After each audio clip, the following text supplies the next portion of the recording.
have now created a pipeline and a conveyor belt where all these talents are now flowing to the Kenya Academy of Sports at Kasarani, Your Excellency.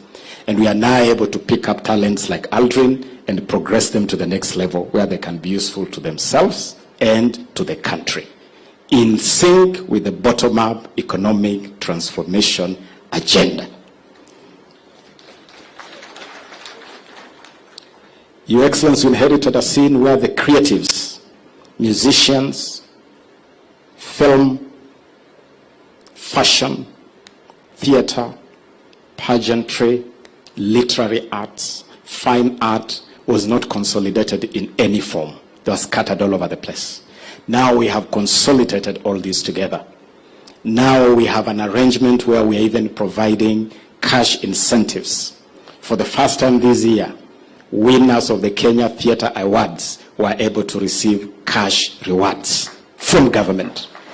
Winners of film awards, the Kalasha Awards, received cash awards from government. And that whole space is now consolidated, and we are preparing the creative economy bill that will, in a very deliberate, intentional, and structured manner, transform the creatives into a whole industry, helping to power our economic transformation. Finally, Your Excellency, we inherited a scene where our sportsmen and women, our creatives, were never really honored as they deserve. Your Excellency, until last month, we had athletes who had represented this country, won medals 10 years ago, and had never been rewarded. We moved with haste, Your Excellency, to do, number one, revise the whole cash reward scheme. And now we have a whole new scheme, Your Excellency.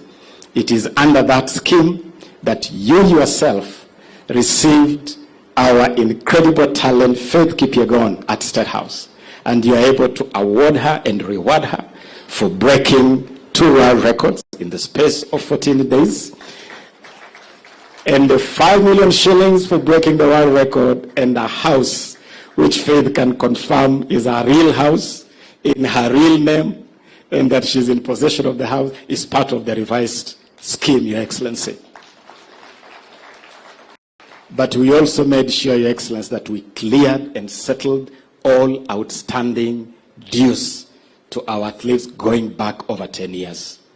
We hosted the Hongera Awards, where we cleared all those dues, and also did something else that had never been done.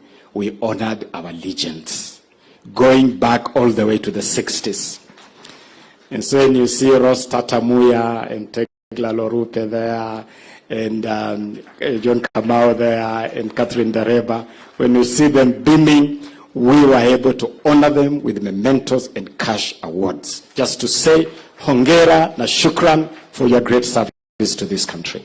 And so I can report to you, Your Excellency, without a shadow of doubt, no equivocation, no ambiguity, no circumlocution, that this team that you have given the responsibility to manage this space for you is delivering exactly in the manner you have instructed us to deliver. And we assure you, Your Excellency, that we'll continue to do this. We'll continue to put the athlete first. In this ecosystem, our mantra is that the sportsman, the sportswoman is queen, is king. The sportsman, the sportswoman is the goose that lays the golden egg. And that is where the emphasis of our attention is. We know that we will perform